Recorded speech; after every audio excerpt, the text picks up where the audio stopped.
Students, Krishna group of college में आप सभी का स्वागत है, वेलकम है। आज हम गोपाल कृष्ण गोखले का एक योगदान रहा है हमारी एजुकेशन में, हमारी भारतीय शिक्षा में, और वो जो योगदान है उनका गोखले बिल के नाम से मशहूर है, गोखले बिल के नाम से वो प्रसिद्ध है। तो वो गोखले बिल क्या था, उस गोखले बिल के बारे में हम थोड़ा सा अध्ययन करते हैं। कभी कभी आपका 3 नंबर के क्वेश्चन में आ भी जाता है, तो जितना भी मैं आपको बताऊंगा, अगर आपने उसका 60 या 70% भी आपने लिख दिया टू द पॉइंट, तो आपको अच्छे नंबर इसमें मिल सकते हैं। देखिए, लॉर्ड कर्जन यहाँ पर आए और उन्होंने अपनी एजुकेशन पॉलिसी के बारे में जो है अपने कुछ सुझाव दिए थे, है ना। और उस सुझाव में जैसे उन्होंने आपका शिमला शिक्षा सम्मेलन किया था, उसके बाद में भारतीय विश्वविद्यालय आयोग का गठन किया 1902 में, विश्वविद्यालय अधिनियम 1904 में पारित किया इन सब सुझाव के आधार पर।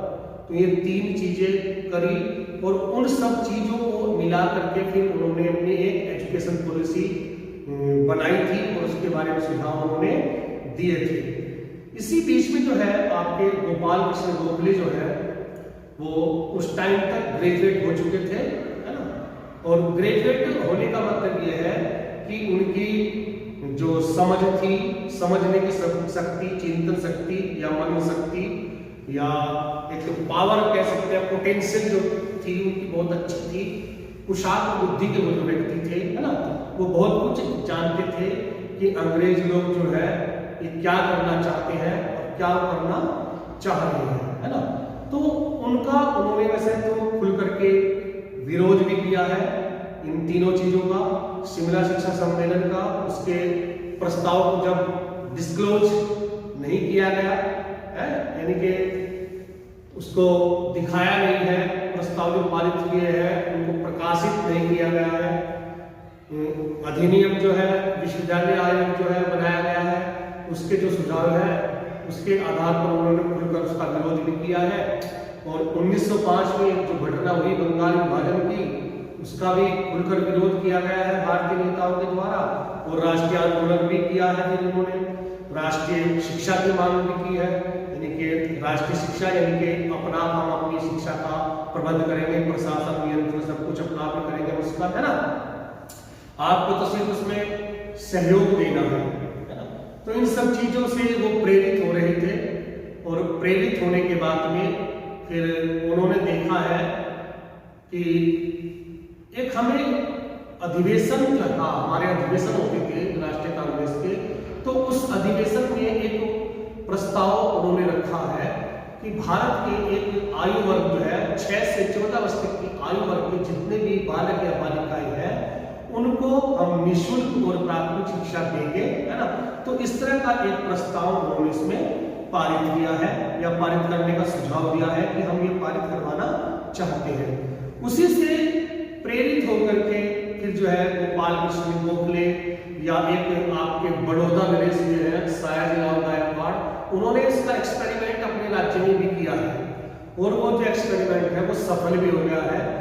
उन्होंने वो 6 से 14 वर्ष तक की आयु वर्ग का जो एक बच्चा था, वहां पर लड़के लड़कियां थी, उनको उन्होंने प्राथमिक शिक्षा जो है निःशुल्क और अनिवार्य कर दी, और उसके अच्छे परिणाम भी वहां पर हुए हैं। तो उससे वो प्रेरित होकर के जो है वो उनकी जो ब्रिटिश पार्लियामेंट थी, उनकी एक केंद्रीय धारा सभा थी, केंद्रीय धारा सभा, है ना, उसके वो अध्यक्ष भी थे वहां पर, है ना। तो उसमें उन्होंने जो है उसको रखा है केंद्रीय धारा सभा में, अपने प्रस्ताव को रखा है गोखले ने कि मेरे ये प्रस्ताव है प्राथमिक शिक्षा को निःशुल्क और अनिवार्य करने के लिए, तो आप मेरे इस प्रस्ताव को जरा गौर से इसको सुनिए। कि उन्होंने जो गोपाल कृष्ण गोखले ने अपने प्रस्ताव दिए थे, नंबर 1, 6 से 10 वर्ष तक की आयु के सभी बच्चों के लिए अनिवार्य और निःशुल्क जो है प्राथमिक शिक्षा की व्यवस्था की जानी चाहिए। दूसरा इन्होंने दिया है प्राथमिक शिक्षा के लिए केंद्र में अलग से प्राथमिक शिक्षा विभाग खोले जाने चाहिए। प्राथमिक शिक्षा के नियंत्रण के लिए अलग से एक सचिव की नियुक्ति भी की जानी चाहिए। चौथा इन्होंने बताया है कि स्थानीय निकाय और प्रांतीय सरकारें जो है प्राथमिक शिक्षा पर होने वाले खर्च को 1:2 के अनुपात में वहन करेगी। यानी कि जो सरकार का हिस्सा होगा वो डबल कर दिया गया है और जो वैसे स्थानीय निकाय है उनका आधा कर दिया गया है उसमें। और पांचवा इन्होंने बताया कि वार्षिक बजट प्रस्तुत करते समय प्राथमिक शिक्षा की प्रगति का लेखा जोखा भी प्रस्तुत किया जाना चाहिए।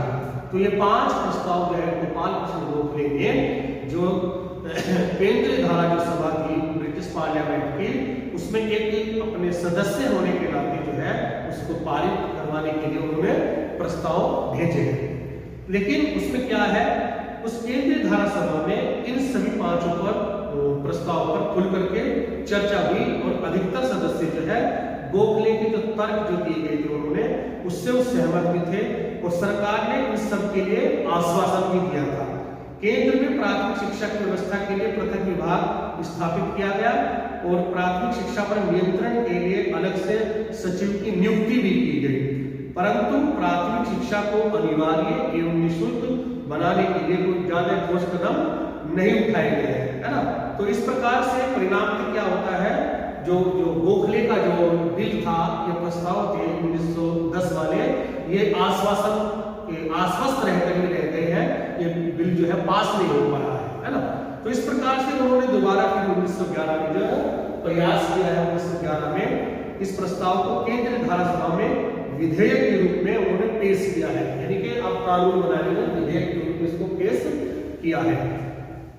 उसको इसके बारे में थोड़ा सा पढ़ते हैं कि विधेयक क्या आता है। गोखले ने प्राथमिक शिक्षा संबंधी अपने इस विधेयक को 16 मार्च 1911 को केंद्रीय धारा सभा में पेश किया।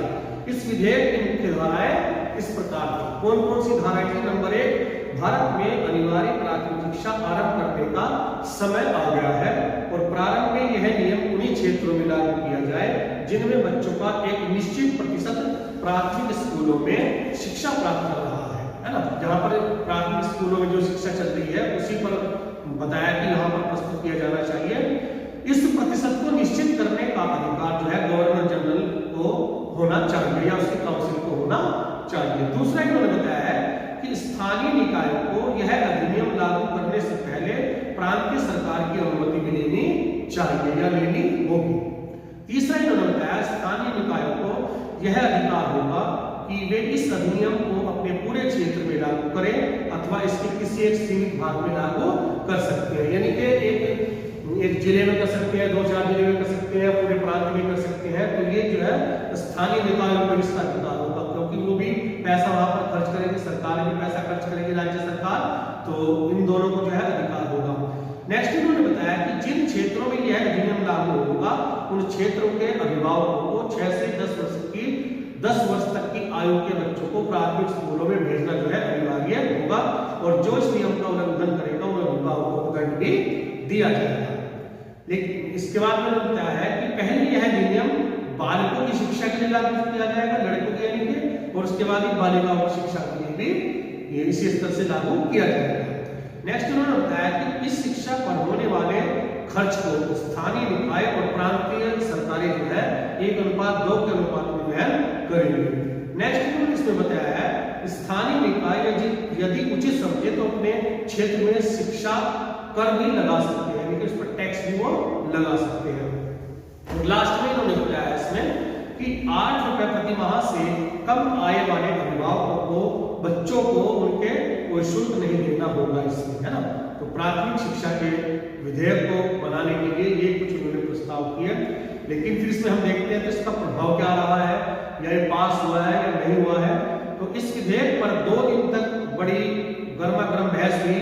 गोपाल कृष्ण गोखले ने अपने बिल के पक्ष में अकाट्य तर्क जो है वो प्रस्तुत किए हैं और सरकारी प्रवक्ता हुए हरटाक महोदय हरटाक बटलर ने भी अपने इस विधेयक का उन्होंने विरोध किया है, अपने उन्होंने तर्क दिए हैं। उन्होंने अपने पक्ष में जो है 5 तर्क प्रस्तुत किए हैं और 5 तर्कों कौन कौन से थे? नंबर 1, यह विधेयक समय से पहले रखा गया है, यानी कि विधेयक जो है अभी इसमें कुछ समय के बाद रखना चाहिए था, पहले रख दिया गया समय से पहले। तो यह विधेयक समय से पहले रखा गया है। इस समय प्राथमिक शिक्षा को अनिवार्य बनाने में बहुत कठिनाइयां है। दूसरा इन्होंने क्या कहा है कि प्रांतीय सरकारें अभी इसके पक्ष में नहीं है, इसके लिए कोई मांग भी नहीं की जा रही है। तीसरा इन्होंने बताया है ना, दूसरा प्रांतीय सरकारें अभी इसके पक्ष में नहीं है। तीसरा इन्होंने बताया है कि स्थानीय निकायों ने भी इस संदर्भ में अपनी असमर्थता प्रकट की है। जो स्थानीय निकायों की सरकार होती है वो भी इसके लिए राजी नहीं है, ना उसके लिए कोई डिमांड उठ रही है ना। चौथा इन्होंने बताया कि सामान्य भारतीय जनता भी इसकी कोई मांग नहीं उठा रही है। और पांचवा इन्होंने बताया कि शिक्षित भारतीय भी इसकी अनिवार्यता के पक्ष में नहीं है। अर्थात गोखले ने हरटाग गठबंधन के इन सभी तर्कों को गलत बताया है, व्यर्थ बताया है। और उन्होंने सभा के सामने बड़ौदा नरेश का जो परीक्षण किया गया था सयाजीराव गायकवाड़ का अपने राज्य में प्राथमिक शिक्षा और निःशुल्क का, तो वो परीक्षण जो है सफल रहा है, तो उसका उन्होंने उदाहरण दिया, जिक्र किया है। और आपके जो पंडित मदन मोहन मालवीय जी थे और आपके मोहम्मद अली जिन्ना भी थे, उस समय जो केंद्रीय धारा के सदस्य भी थे, है ना, तो इन्होंने उसको मतलब उसका पक्ष भी लिया है। लेकिन उन्होंने गोखले द्वारा प्रस्तुत विधेयक का समर्थन करने का बहुत प्रयास किया, परंतु भारतीय जो रियासतें थी, जो भारतीय राज्य थे, उनके जो प्रतिनिधि थे, उन्होंने सरकार के पक्ष में अपना समर्थन किया है। तो इस प्रकार से यह विधेयक जो पास नहीं हो सका है। और यह विधेयक जो है, यानी कि इस विधेयक के पक्ष में तो 13 वोट पड़े हैं और विपक्ष में जो है 38 जो है वोट पड़े हैं। तो इस प्रकार से बहुमत नहीं मिल पाया है और ये विधेयक जो है वो विधेयक नहीं बन पाया, ना कानून बन पाया है। तो इस तरह से गोखले बिल जो है फेल हो गया था।